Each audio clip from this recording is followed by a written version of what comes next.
Bonjour Claire, bonjour Christophe. On se retrouve en ce moment sur le plateau du Parvis dans le décor de Cosmos, la nouvelle création de Maëlle Poésie.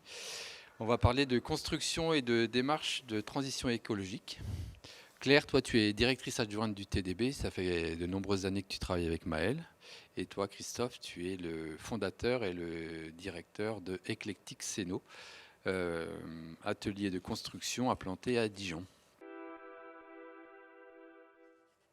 Tu te souviens, en fait, Christophe, c'était il y a 12 ans, sur le premier spectacle de Maëlle. La compagnie, elle est implantée ici depuis sa création à Dijon.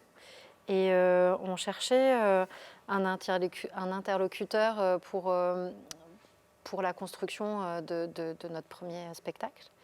Et tu étais là. Et depuis, en fait, tu continues à nous suivre. Tu as toujours été quelqu'un d'attentif et d'engagé dans une réflexion commune sur des enjeux qui sont aussi bien artistiques que techniques, parfois financiers aussi, pour pouvoir trouver des solutions. Et du coup, quand avec Maëlle, on est arrivé à la direction du CDN de Dijon, c'était une évidence pour nous en fait, de continuer cette collaboration avec toi et même de la poursuivre, d'aller au-delà en fait, de juste accompagner les créations de Maëlle, mais aussi de pouvoir proposer ton expertise et ton savoir-faire aux artistes que nous, on souhaitait inviter au CDN pendant notre premier mandat de 4 ans. Et toi, c'est quoi le premier souvenir? Le premier souvenir, après, quelque part, c'est un peu le hasard où la compagnie de Maëlle et Eclectic, en fait, sont créés à peu près en même temps, à Dijon. Et c'est comme ça qu'en fait la rencontre s'est faite. Et voilà, c'était vraiment un pur hasard. Et après, on a continué ensemble. Et avec le plaisir de se connaître, de savoir, voilà, de partir dans les mêmes réflexions, et puis de faire avancer quelque chose. Nous, en tant qu'atelier de décor, on a sûrement dû participer à la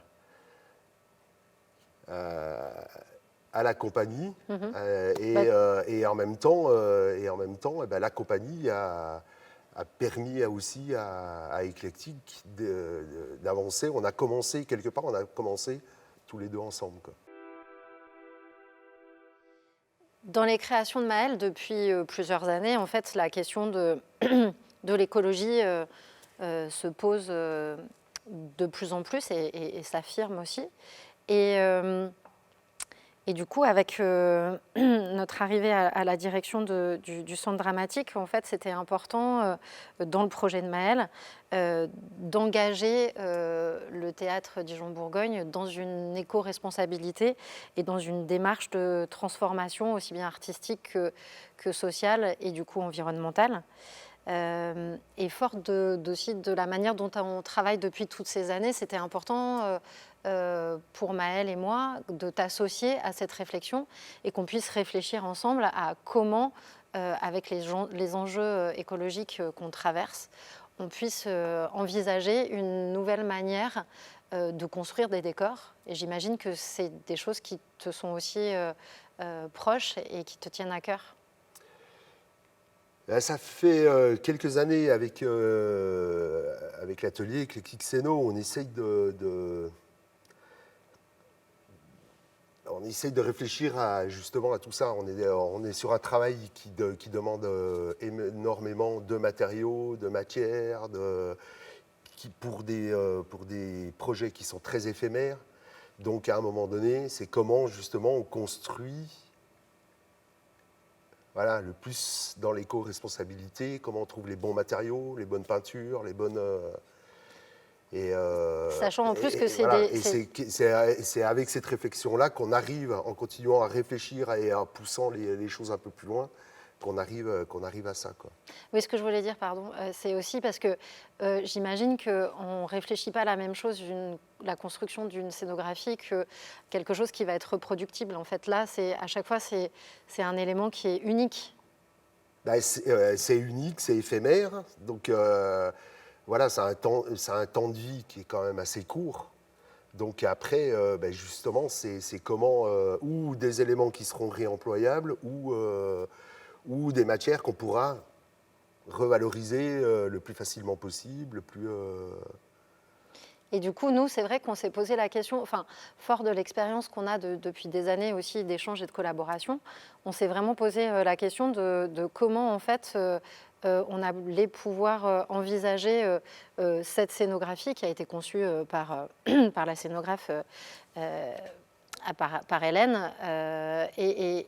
Et on s'est posé la question de savoir comment, en fait, on pouvait tout ou partie de ce décor le réutiliser, le réemployer, le recycler. Et c'est là que ton expertise a été très importante, puisque c'est toi qui nous as proposé des solutions. En fait, nous, on est arrivé avec une idée, un concept, et avec aussi des contraintes qui étaient ça, la possibilité de réutiliser ou de retraiter une partie de ce décor. Et c'est là que ton expertise est intervenue. Moi, je pars du fait que, en fait, ce qui va être le plus éco-responsable possible, c'est tout ce qu'on ne va pas construire. Ou alors qu'on va construire une fois et qu'on va réutiliser le plus de fois possible de décor en décor. Donc voilà. Donc c'est pour ça que essayer de partir sur des éléments qui sont déjà existants, essayer de partir sur des éléments qui peuvent servir à d'autres services. Voilà. Là, on a l'exemple de ces poutres en treillis qui tiennent tout ce décor. Et c'est des choses qu'on va retrouver, c'est des éléments qui vont resservir en lumière, qui vont resservir en son, qui vont resservir sur le plateau en général. Et donc c'est quelque chose qui vont pouvoir repartir, qui auront une autre vie qu'en one shot. Et effectivement, et spécifiquement pour nous, ici, on est dans un théâtre, donc du coup, on voit bien la réemployabilité de ces éléments qui vont pouvoir servir, qui vont venir dans le parc technique en fait, du théâtre. Mais en compagnie, ça pourrait être aussi des choses qui soit sont réutilisées, soit sont revendues pour être réutilisées par d'autres. Et effectivement, il y a une chaîne un peu vertueuse qui se met en place sur... comment on recycle, en fait. C'est ce qu'il faut, moi il me semble, c'est vraiment ce qu'il faut arriver à prendre en compte le plus possible.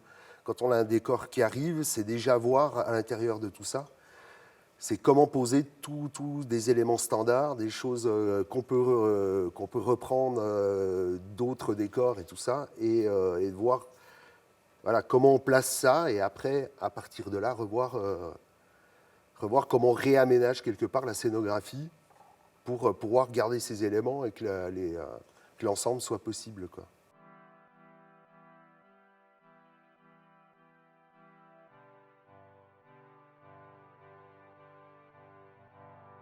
Il y a une chose qui me paraît évidente, l'éco-responsabilité commence par tout ce que l'on ne va pas construire. Donc sur un décor de spectacle, ce que l'on ne va pas ni fabriquer, ou du moins refabriquer plusieurs fois de décor en décor. Nous sommes dans un métier de création, de pièces uniques, de pièces éphémères. Partons sur la réflexion de comment, dans cette pièce unique, nous pouvons commencer à construire en plaçant un maximum d'éléments standards. D'éléments déjà existants dans notre milieu qui sert et servira à d'autres décors, d'autres services tels que le son, la lumière, le plateau. Voire que l'on pourra retrouver dans les lieux d'accueil de tournée, donc qu'on ne sera pas obligé de mettre dans le camion. Quand on sait que la majorité des émissions carbone d'un décor, c'est très souvent son transport. Les poutres en treillis sont de bonnes bases de travail sur une majorité de décors. Il existe une grande quantité différente de longueurs, d'angles, de liaisons 3D, différentes sections aussi en fonction des contraintes structurelles de solidité. Pour assembler les ensembles structures techniques et structures décors, le bureau d'études d'Eclectic Céno a conçu et continue de développer des systèmes et des éléments simples et pratiques qui font la liaison entre le structurel et le décor en lui-même. Il ne reste plus que quelques éléments d'adaptation aux contraintes spécifiques qui seront en production propre au décor. Christophe, on est dans le décor de Cosmos, la dernière création de Maëlle, Poésie. Est-ce que tu peux me raconter comment tu as réfléchi cette construction? En fait, ça a été possible grâce à un vrai dialogue entre les différents parties. Pour pouvoir remettre ces poutres, ces éléments standards dans une scénographie, il faut une vraie collaboration entre la scénographe, l'atelier, la mise en scène, parce que le travail doit se faire en plusieurs séquences. Il y a une première phase qui est vraiment, comme d'habitude, la scénographe qui vient avec la maquette, qui vient à l'atelier, et qui nous expose son projet, qui nous expose toutes les contraintes qu'il va y avoir avec la mise en scène, avec ce qui a été prévu et tout ça. Et à partir de là, nous, au bureau d'études, on reprend cette maquette, on reprend toutes ces contraintes, et on va réfléchir à voir comment on peut poser le maximum d'éléments standards. Ces éléments qui sont dans des lieux de stockage, qui existent déjà, et de voir comment on va pouvoir les poser, au mieux de la scénographie. Et la troisième phase, ça va être un retour avec la scénographe, où on va lui montrer ce qu'on a posé, de comment on l'a posé et tout ça. Donc obligatoirement, comme c'est des éléments standards, la scénographie, elle est tout petit peu modifiée. Donc après, c'est voir ensemble comment on la modifie sans que ça casse la création de cette maquette, de ce décor.